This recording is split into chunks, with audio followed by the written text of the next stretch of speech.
All right, guys, we got a great interview today. We're going to talk about a real estate rock star merging in the North Texas marketplace, an individual I'm a partner with. We just closed the deal. Thanks, Spencer, for helping with that. And we're going to talk about how he went from the 9-to-5 thought process to full-time real estate investing as a real estate agent as well. In his very first year, closing almost 30 transactions. Let's talk to Spencer Mcduffy on how he did just this. Spencer, welcome to the call. Thank you. Appreciate it. Yeah, man. So let's kind of talk about, you were going down the traditional path that a lot of real estate professionals did before they came into real estate, and a lot of people do still, which is the 9-to-5 corporate path. And let's kind of talk about that and kind of how you stumbled into real estate and why you made the transition. And let's talk about your success, how you got there, what you're doing, because you're doing both sides of the business your first year, which is impressive. Closing almost 30 transactions. A lot of people you can inspire to do the same thing. So let's talk about how you got into real estate. Then let's talk about what you're doing with your business, lead generation on both sides. I know you're flipping houses, selling a bunch of traditional retail sales, and kind of just go from there. Okay, sounds good. Well, like you said, I got out of college, got a business degree, just fell into the world of accounting. Got my first job just from a family friend who was willing to help me out. Basically, I was not qualified for that job, but she pulled some strings and got me in there. So I was working for an architecture firm in the accounting department in downtown Dallas. Went through the accounting world for about 5 years, where I eventually decided to get my master's degree in accounting. I was planning to get the CPA, climb the corporate ladder. At the time I thought, you can make like $100,000 a year as a CPA. Sounded awesome to me, because at that time I was making like $40,000 a year. But eventually, I continued down that path. I ended up moving to Florida, where I was still doing accounting. And in that time, I had started listening to a lot of podcasts like this one on flipping homes. So Bigger Pockets was kind of my go-to podcast and just getting my knowledge up. I listened to Bigger Pockets for about 2 years.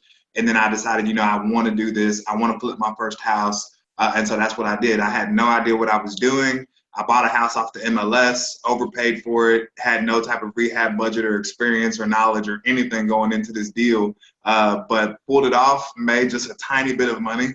And during that process of buying and selling that home, I got the bug and decided, I need to get licensed. I felt like I was a better agent than my agents that I had. So I said, man, I need to get licensed and keep doing this, because it was really fun. Right. So once you get that fever, it never goes away. Real estate's a lifelong business. So, and the other thing is, it's important for you young guys watching this right now. Spencer's a great example of what you can do in the business, going from one path to the other full time already, just 1 year in. And let me give you some words of warning. As you start taking checks, guys, and you start working for someone else, every single time you take a check, it's going to be harder for you to go back and chase your dreams. So my biggest advice for young guys is don't take a check ever. Work for someone else, or work for your own self in your own business, not for someone else, before you get caught in that trap. Now, Spencer, let's talk about this, because, flipping houses is not so luxurious. Now, you barely made a profit, which is better than what most people do. Most people make a lot of money on their first house. Yeah. Talk about some of the pitfalls you came into as a new investor flipping that house. Let's kind of look at that deal. So you bought it off the MLS, which is the first mistake people make when they get into real estate, but it's okay because you learned, right? So most people consistently learn. They're professional learners. They're watching podcasts, reading books, going through self-development, but they don't take that next step, which is taking action, which you did. So that's the toughest part. Let's talk about kind of what it was like in that first deal. What was your biggest what was the biggest reasons you didn't make a lot of money on it? Was it because you ran your numbers wrong? You didn't understand how to work with contractors? Or what are some of the things that you learned on that first deal that some of these new investors can learn as well? There were so many things that I learned. So definitely buying a home off the MLS. I was actually preparing to buy a rental property. So the majority of the education that I was giving myself was on buying a rental property. And when I was struggling to find a duplex or a quadplex that met the criteria that I wanted, I said, you know what, screw it. I'm just going to buy a house. We're just going to flip it. Like, we're just going to totally switch gears and we're going to do this. So I had imagined that I knew a lot about flipping houses. But in reality, I came to realize that all my knowledge I built up was on rentals, and I really didn't know the first thing about flipping a house. So bought the home off the MLS. That was a huge mistake. Even worse mistake is we paid full list price for the home. Third mistake that I realized once we secured the home is I didn't have any type of relationship or sphere of influence when it came to contractors. I mean, finding contractors who I could get over to the house was extremely difficult. I was looking at people who were charging retail prices, and there was just absolutely no way that we were going to be able to get this thing done. So, I worked through that by meeting other investors, finding people in my neighborhood who were flipping houses. There was a guy who referred me, like a cabinet guy, that saved me, $10,000 just going with this guy there. And, there was a ton of learning lessons along the way. Another huge one is that I didn't really have a plan for how I was going to finance the renovation. When I bought the house, I was just like, we'll figure it out. We're going to do it. So we ended up flipping the house off of personal loans and credit cards, which if I would have lost my job at that time, I would have just been done. That would have ruined me. And luckily, I was a decent enough employee that I stayed, on board with the company that I was with. But if that would have happened, there's no way that I would have been able to afford my bills and continue to make those payments on those personal loans and credit cards. Just got to realize that life is risky, business is risky, and if you don't take a risk at some point, you're never going to experience the real learning center, which is going out there in the field and learning and taking on the chin and just failing forward. And so you got to just get out there and go do it, just like Spencer did. Some people lose money on their first house. Let's say they lose 20 grand. It's a lot better than going and paying 50 to 100 grand to some rip-off seminar guru who's going to take all the money, and you're going to get no real experience. You're just hearing theory and thought processes instead of actual getting in there and run the business. Okay, so let's talk about your retail business now. You and I are partners with eXp Realty. Mm-hmm. Up there, I see how many transactions you're doing popping through the back office. So that's why I was so shocked. Your first year in the business, and I think you're a big inspiration. For one, you're seeing the traditional trend of real estate investors. It used to be in their late 40s when people would buy their first investment property, but because of the internet, because of YouTube, because of podcasts like this, the age of investors is dropping, and the age of real estate professionals is dropping dramatically. You're 28, already flipping a ton of houses, doing a bunch of retail sales. Let's talk about your retail business a little bit here and how it works together with your investing business. So what does it look like? What's your main focus? Are you trying to do more on the investing side? Are you trying to do more on the realtor side? I see you got that Texas realtor hat on there. So what's the main focus? My main focus right now is definitely retail sales. I'm working on getting my cash flow up, and so that I can eventually get into owning rental property. That's still like my overall goal. But for now, I'm working on getting my personal balance sheet and my personal financial statements in a stronger position, digging myself out of the hole that I created going into the Master's of Accounting program and racking up tons of student debt for a degree that I wouldn't use. So right now, that's my main focus is just listing and selling homes. So I'm all about a flip and I'm all about a wholesale deal when I come across them, but I'm not one of these guys that's investing in pay-per-click and, doing direct mail to distressed property owners and all that stuff. I'm just looking for somebody that wants to sell their house. I'll put my sign in the ground, list it, sell it, make my commission, save my money, pay off my debt, and keep working down that path of financial freedom down the road.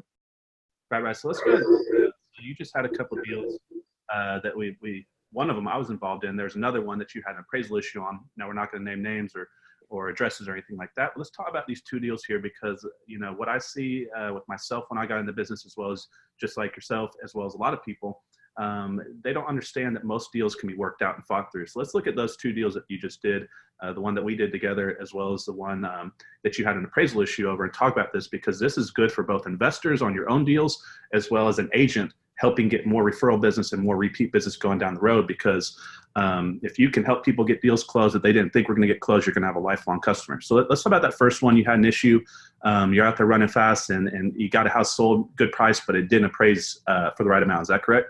Yes, exactly. So this was a house out in Denison. The owners didn't have a ton of equity in this home. They hadn't been there for very long. They didn't have a ton of equity. So when the appraisal came in at $13,000 below the list price, this was an issue that was just certainly going to kill this deal. If we didn't get it figured out, I mean, they just didn't have the equity to be able to reduce their price and buy their next home. So they had to work through it. Basically, what I found out when I looked at the appraisal report and the way that they had run the comps, it just didn't really make sense to me. Now, I'm not an appraiser, by any means, and I'm sure that there's a lot that goes into it, but this seemed like a pretty easy to see issue. One of the comps that they had chosen was a comp that was sold to an investor and was later sold as a renovated flip. So instead of using the comp for us that was fully renovated and that was the most comparable to our property that we were selling at that time, they chose to use the same property before it was renovated, before it was sold to the investor, and they actually used that as a comp for us. And that comp didn't make any sense because it was a year old and the home was totally not renovated. I mean, it wasn't comparable to us at all. So basically, after talking to some mentors, just drafted up a simple letter to the appraisal company, told them a few different reasons why I felt like, that comp wasn't good and provided them with some new comps. And sure enough, they reversed it, and we closed on that home, and we're getting ready to close on the home that those clients are purchasing here next week. So everybody's excited, everybody's happy, but it was definitely stressful at the time. And to be honest with you, I didn't think if I argued with the appraisal that it would work. But I mean, it turns out that the very first time I ever tried that, it actually did work. You got to understand what's going on out there. So these appraisers, just like real estate agents, investors are busy. They're trying to put the reps in and get as many done as possible as well. And they sometimes are up late at night and they just rush things through. You got to realize they're human beings as well. And if you have real data supporting your reasons and it's valid data, they don't really have a choice sometimes, because sometimes they made a mistake. They're just looking for something to their biggest concern is they're protecting their license. So they don't want to do something that could put their license at risk. But if you give something to them that's undeniable, it's very, very common to see that kind of reverse. So it's good to fight for those deals. Now let's talk about the one we did. So we were running into an issue, put a duplex up on the market, trying to get that thing sold, and kind of let's break down what we ran into, because this was a good learning experience for you. I know you didn't make a lot of money because of the price point, but it could be something that's going to help you make a lot of money in the future, understanding how to kind of work with the lenders and work with the title companies and work with the other side of the transaction to make deals that would normally fall apart come back together. Let's talk about the duplex we just did. Yeah, absolutely. So the duplex, obviously you hired me to, market that, I guess, because I'm, the local guy here in Grayson County. I've got a good following of people who are watching my pages and my Facebook profiles and things like that. So we got that thing under contract really quick. If you remember, I mean, we had it sold before it even hit the MLS, really. From the investor network that we built up through flipping houses and things like that. Transaction was going pretty smooth, as you know, and then come to find out, the buyer was just really finicky. She had represented herself as being a very experienced investor, and come to find out as we went further and further through the transaction, it became more and more obvious that she wasn't really as experienced as she had led us on to believe. So obviously at one point in the transaction, she wanted to just terminate and give up her earnest money. And, everybody thought that she was going to just do that and we would go back on the market and it would be fine. But what I actually learned from you is that, that wasn't going to fly. You held our feet to the fire and you said, man, we got to get this deal closed. And she needs to understand that she can't just, walk away from a deal and give up her earnest money, because that's the type of thinking and action that's going to get her sued one day. And so we continued to work with her. We didn't just give her the easy out of the contract. We said, you signed on for this. This is what you agreed to. We'll work with you every way we can. But at the end of the day, we've got to get this thing done. And ultimately, the deal got closed. It just closed a couple of days ago. So, we got that transaction put behind us. It was not an easy transaction. We were dealing with her hard money lender daily, talking with him about what we needed to do. But ultimately, it all worked out and it was fine.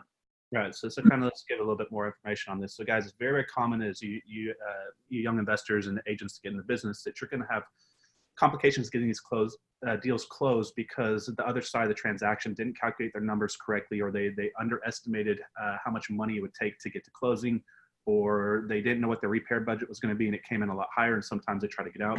Now, if this was during the option period, they could have terminated it and it would have been okay. But what happened was we let the buyer have an inspection and go have their full time to do their due diligence. And then we made an amendment. I believe we adjusted the price and came to an agreement.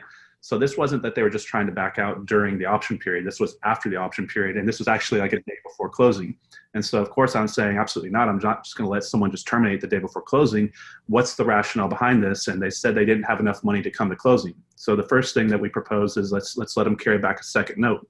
But then their concern is, okay, well, that's going to increase my payment. So I'm going to pay more or I'm going to have to pay more, and this is a cash flow property, so that's going to hurt my cash flow numbers. It's not going to make it work.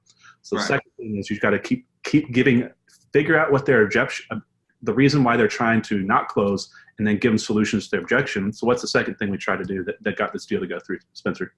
Well, the second thing that we ended up doing was some seller contributions, so that because her main issue was that she didn't have enough money to close. There was expenses on her closing documents that she didn't necessarily anticipate on seeing, and she was like, "Man, I just don't have enough money to close." I told them I had, $16,000. They're quoting me $22,000, and I just can't do it, so I can't close. So ultimately, after going back and forth with you and her, we decided we would give her a seller contribution so that she did have enough money to close. And ultimately, we eliminated that objection to where she pretty much had no choice. And, I love the script that you taught me, basically, because I'm a huge script guy. If you say no to this solution, you're intentionally defaulting on the contract. You understand that, right?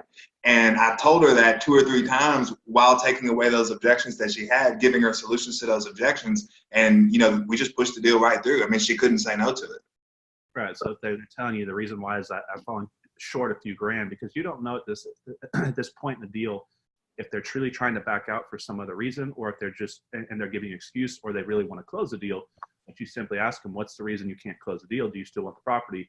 Oh, it's because I don't have the extra money. Well, if we can come to a solution to find how to get you the extra money, and that's basically what happened. And in fact, she actually got a pretty good deal on that property. I was wanting to sell it for a little bit more, so I think she's going to do well on that property. Okay, let's talk about so you're building a team as well. You have your EXP team. You're starting to add agents up there. So the unique thing is you're in a untouched market for EXP up there in Grayson County.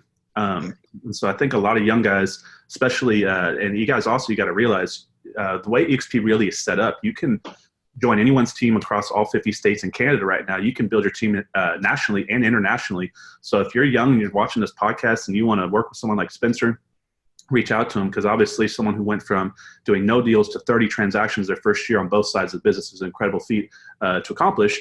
And so he could be a great person to work with. Let's talk about kind of your experience so far with EXP Realty. I know you're up there selling houses, acquiring stock. You've added a few agents to your team. So let's talk about that a little bit. It's been awesome. I mean, EXP is the only company that I've ever worked for, so I don't have the perspective of, I've been at Keller Williams and I've been at Coldwell Banker and Remax. I don't necessarily have that perspective. But what I can say is, being at EXP has been really good. I mean, I understand, coming from the corporate world, the value of stock contributions, especially when they're issued at a discounted rate. That's very easy for me to understand.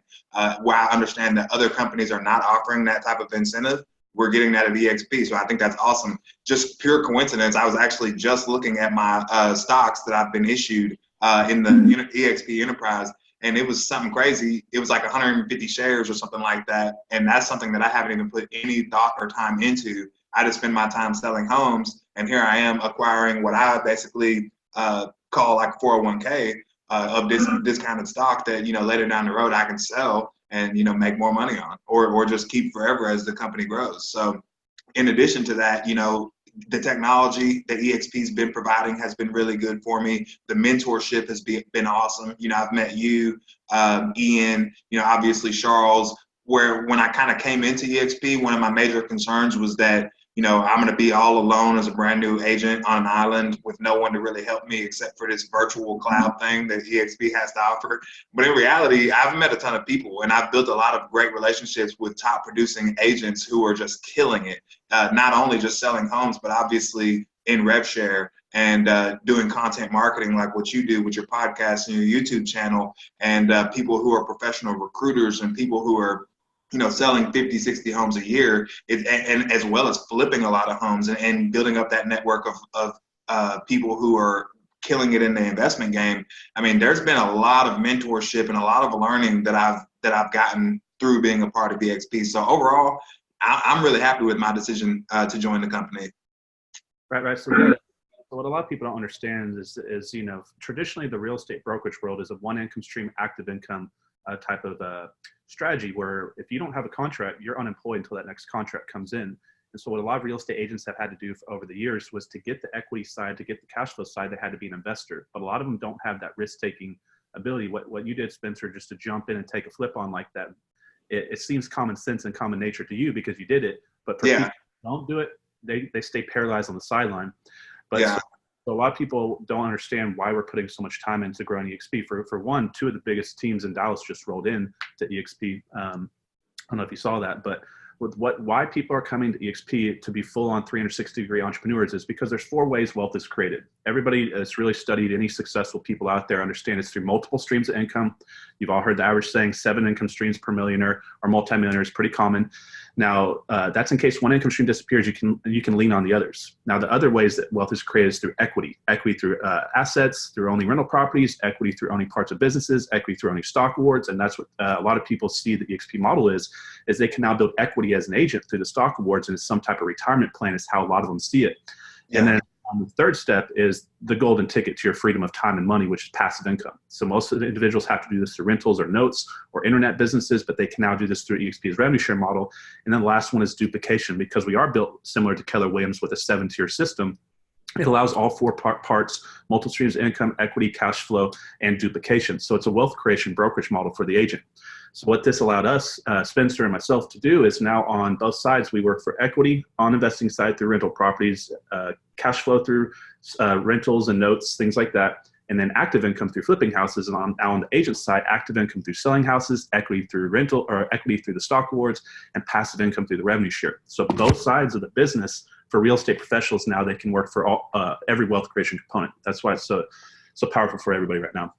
Just to give you kind of an explanation. Now, what I want to talk about here is let's go ahead and talk about how you're doing some of these deals, because you're more of a good communicator with your words. You're working expires, you're working FSBOs. How are you doing some of these deals? And then we'll open it up. We'll let you kind of give your contact information, send people to your website, send people to wherever you want to connect you, because I know you're about to put a pretty heavy social media push under what I was saying.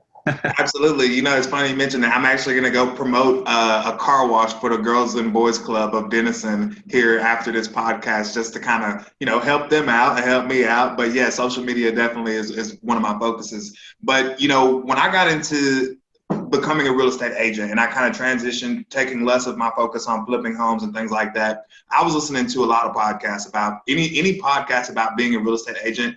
That's the podcast that I listened to. And I did this consistently for like a year while I was working in the corporate world, where I'm staring at my spreadsheets and, debits and credits and all that. I'm listening to Pat Hyben with Real Estate Rockstars, or, Toby Salgado, Super Agent Live, and Massive Agent Podcast, and all of these podcasts.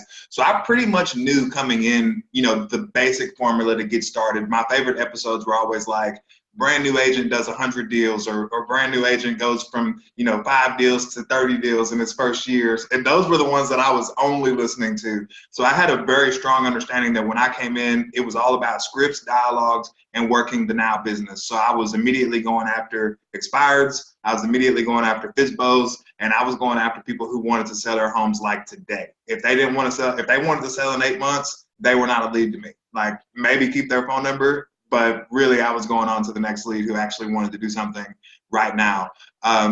Something else that I did as soon as I got into being a licensed agent was I hired a coach, which was really scary for me at the time, because that was it was $8,000. So I made the plunge all at once, spent $8,000, got myself a professional coach, and I was scared to make that type of investment. At that point, to me, $8,000 was like a ton of money coming from being an accountant. That was like 4 months, 3 or 4 months of my income to spend on a freaking coach. It was scary to do, but I felt like I had listened to so many podcasts. It was very clear to see that the top producing agents had coaches. So I said, well, if I want to be the top producing agent, then I'll get a coach.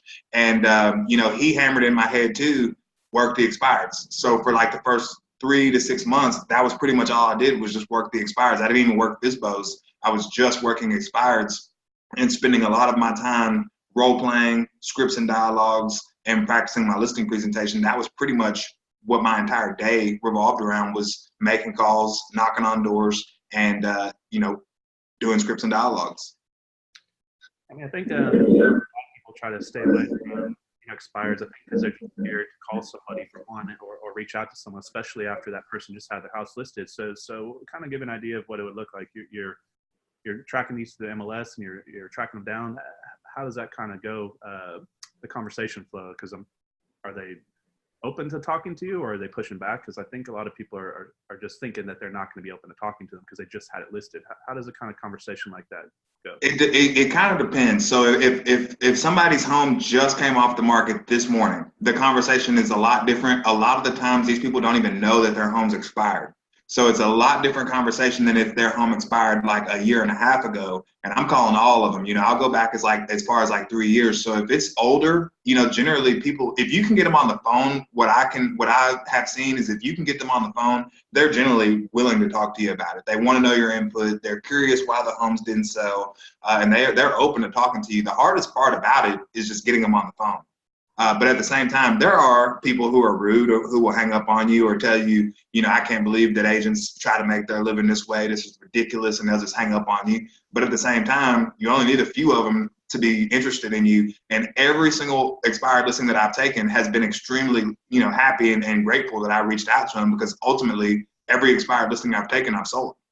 Right. So a lot of them, they get deflated because, they had their house up, they wanted to sell. It doesn't mean they still don't want to sell the house. So what is your response to them when you're like, well, I had the house listed, it was already listed with an agent, it didn't sell.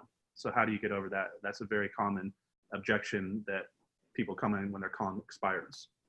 Well, if they ask me something like that, usually I'll say, listen, do you think that just because the last agent couldn't get your home sold, that the home can't be sold? And they'll say, no, obviously it can be sold. Obviously it can. Why don't we get together for 15, 20 minutes? We'll sit down and we'll take a look at what it's going to take to get you moved from here to Plano, because obviously that's really where you want to be, right? I like it, because most people, they just don't pick up the phone. The money's out there, guys. Strangers have all the money you need. There's people out there all in your marketplace. You just got to reach out and touch them. So what are some of the things you're doing to get some of those tough properties sold? Because if they didn't sell before, are you doing anything unique outside the box that? Not really, to be honest with you. I mean, there's a few things that I do. My photography, I always pay for the best available photography that I can find. I don't even hire anyone local in my market. I hire a company out of Dallas, and the photos are extremely expensive. They're like $500 to have them drive out here and take the photos and everything. We'll do the aerial drone shots, which a lot of the time people won't do. But keep in mind, in this market, there is a lake that's nearby, Lake Texoma. So some of these properties have acreage. Some of them are near a lake. And when you get that drone up in the air, you can see exactly where they are. So I think that makes a big difference. But in terms of doing anything really crazy or different to market the homes, I'm really not. I'm pricing the home. My objective is to get in there, explain to them why their home is overpriced, and figure out what's more important to you: overpricing your home so that it doesn't sell, or getting the home sold, making X amount of dollars, and moving to XYZ location where you really want to be. Generally speaking, people will come down on their price. They say they won't, but they will, because it's just not realistic. The price that they want is just not realistic. So that's where the skills have to come in. The main reason that the homes don't sell is because they're overpriced, and their last agent doesn't have the scripts and dialogue skills to help the client understand why the home is overpriced and why it's not going to sell at that price. Right, and that's very common right now, especially with the market tightening, and it's getting tougher and tougher, to work with these clients, because they've been hearing for the past few years the market's so hot. So when you tell them the house is overpriced, you're probably getting some pretty big pushback, right? They don't want to drop the price down. Honestly, the expireds, I mean, if there's anyone listening to this who's thinking about going with expireds, in my opinion, are the easiest lead source. They are easy. You go in, you sit at the listing presentation, you say, well, you were on the market for 6 months at 185,000. It didn't sell. Obviously, 185 is too high. So the only way that you can go is down. I haven't met a client yet who was an expired listing who wanted to increase their price. At some level, they understand the price has to come down. So it's almost easier to run your comps and come up with your pricing suggestion, because you already know what didn't work in the past. Right. I like that.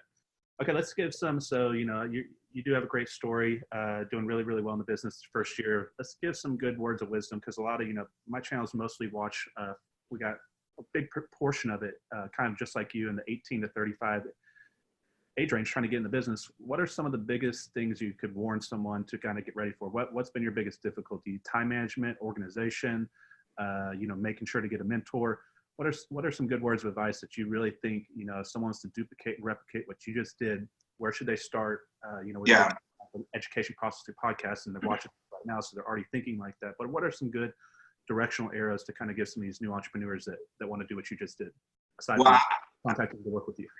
Yeah. Well, I would say if you're a brand new agent, or if you're a newer agent, the first thing that you have to understand is that, we're not the profession of like HGTV. Our job is to sell. We are salesmen. And so everything has to kind of wrap around that. I think so many people think that, they're going to get a license, they're just going to show some homes, and, that's going to be how they're going to make their money. They don't understand that they have to lead generate and spend time prospecting and getting in front of the right people. I would say one of the most effective things that you can do is just set a goal in terms of either, contacts or appointments, and, talk to as many people as necessary to start to get the appointments that you need. I'd say another way to to come in and level up right off the bat is to actually niche down a little bit and focus on what's more important to you. Do you want to be a listing agent or do you want to work with buyers? I came in listening to all these podcasts. It was very clear to me that the top agents are listing agents. So I wasn't spending any time at all working with buyers. If someone called me and said, hey, I want to buy a house, I say, well, I know some great agents. I can refer you to somebody. I'm working the expires. I'm working the FSBOs. I don't want to work with somebody who wants to buy a house. And so if you look at my numbers, I've only sold 2 houses to buyers, both of which were past clients of mine who I'd actually sold their homes for. And so I was willing to take them on because I wanted to give them the best service possible. But on a daily basis, I'm not working with the buyers. So I would say if you're a brand new agent, figure out what you want to do, listings, buyers. If you want to work with listings, get you 3 or 4 different lead sources and hit them really hard and have the expectation that it's going to work. It has to work. So that would be my thing. And that's good advice.